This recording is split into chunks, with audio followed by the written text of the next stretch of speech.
porn is more than simply sexual content.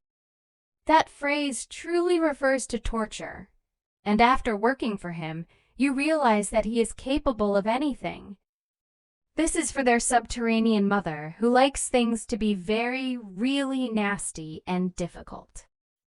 That was a crazy moment, and you've been wondering what I've been doing ever since. After the Diddy scandal broke, many wondered what had become of Fonzworth Bentley, Diddy's aide. According to new rumors, Fonzworth had to flee Diddy, much like Cassie did, and Kanye West is said to have assisted him in doing so. As Diddy's personal assistant in the early 2000s, Fonzworth shot to fame suddenly, but Jaguar Wright claims, "What do you think? Fonzworth was actually Diddy's concubine." Diddy and Fonsworth Bentley's true connection was now concubine. In her case, Cassie stated that Diddy had a helper who assisted him in arranging those freak shows with men's employees. And many people are now curious as to whether Fonzworth was the assistant, and further sources are saying that Fonzworth was also a victim because Diddy allegedly treated him like his SS slave. So let's find out what really happened to Fonzworth Bentley and whether he will be the next to file a lawsuit against Diddy. His name is Ain't Buster Reels, and Puff's boy gave you the nickname Tony Darrow. Fonzworth Bentley, who spent years in Diddy's close quarters and was present for both the Kim Porter and Sear scandals, is perhaps the person with the wildest stories among those who worked closely with Diddy over the years. When Diddy had an attendant follow him around with an umbrella, folks at the time believed he was simply being weird, but Jaguar Wright reportedly feels, as everyone knows, Diddy and Fonzworth had a master-concubine relationship. What people may find difficult to understand is how quickly Fonzworth vanished, which puts the whole situation in perspective. For that reason, this was presumably some sort of humiliation ritual. Diddy's life in 2001 during the height of his significant public relations issue.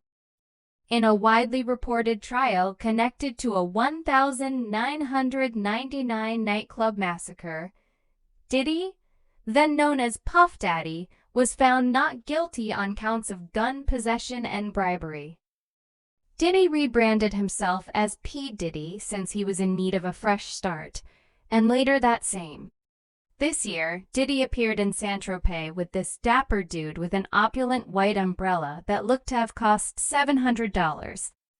Since no one knew the identity or origin of the umbrella guy, this photo sparked a lot of public interest. While some people found it funny, others couldn't help but feel uneasy and accused. Dizzy about making fun of this dude in public. Ultimately, Fonzworth made the decision to correct the record on Angela Y's radio program, revealing that his true identity was Derek Watkins and that Tony Derry, Diddy's colleague, gave him his new moniker. Fonzworth said that after moving from Atlanta to New York and beginning to network one day, he met Diddy by chance. Confronted Diddy in a club. Although Diddy initially ignored him, they eventually exchanged numbers, and then Fonzworth practically begged Diddy for a job via text. Then I just so happened to pick up the page. Do you recall the guy who traveled from Howard University to work as Andre's intern in 2001? I'm that guy. Please don't make me go. Monday, back to work at the restaurant. Come to 1396 3rd Avenue, he responded. After Diddy hired him, I immediately began training as his assistant that day, and the rest is history.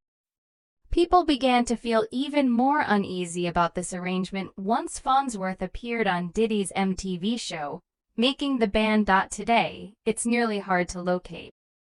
You can still see some clips of Fonzworth on the show, though such as the time Diddy threatened him over the phone. Hey, what up? I went to sleep, and when I woke up, the whole house was clean, just like I asked, however. I just received a message from Babs, who broke out and moved to Brooklyn. Talk? You take far too long to narrate a narrative. This is your problem now. I wish you well. When I get there, everything needs to be precise. All episodes of Making the Band these days, and for some reason MTV refused to show reruns. When they entered the room, she felt as though someone was touching him, breaking her nose, which led to a fight that ended with the publication of this piece. Since Fonzworth continued to work as Diddy's assistant in 2005, and we know that Diddy frequently took Fonzworth to Saint-Tropez, there is a lot of speculation that Kim caught Diddy in a freak-off with Fonzworth. However, in August 2005, reports state that Kim was left with a broken nose after the couple argued on Comey's yacht in Saint-Tropez. Around this time, Fonzworth began establishing a career for himself in the music business, and Kanye West presented him with his big break. According to people with knowledge of the matter, Kanye was never comfortable with the way Diddy paraded Fonzworth about. As a result, once Fonzworth returned back to Atlanta and supposedly was blacklisted, he married a lady named Fawn Chambers and welcomed 2 children. But according to Jaguar Wright, there was a reason Fonzworth decided to stay in Atlanta instead of somewhere else. He is now married, has sons, and is spending his life in Atlanta. If you've ever lived in Atlanta, you know that the majority of people there are okay. But how many of you listen to me? It's funny because Atlanta is like a gay mecca. You would think that there wouldn't be a need for download culture, but down culture is thriving. The majority of them are bisexual, given men who recently got married and gave their lives to God, and they are your pastor, and download culture is still very, very heavy in the Black community. In any case, fans in Atlanta are now claiming that Diddy and Fonzworth's connection was unsettling, and they're hoping Fonzworth would come forward and disclose the precise things Diddy went through with him. I've always found it strange when a mature guy follows another adult man while holding an umbrella and cleaning his face, someone commented. You all recall that when Fonzworth began hanging out with Kanye, he started going his own way.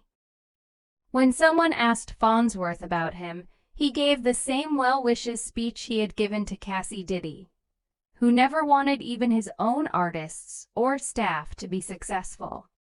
What are your thoughts on the entire Fonzworth Bentley situation? If he ever does talk about his history with Diddy, please leave a comment below and then read this following tale.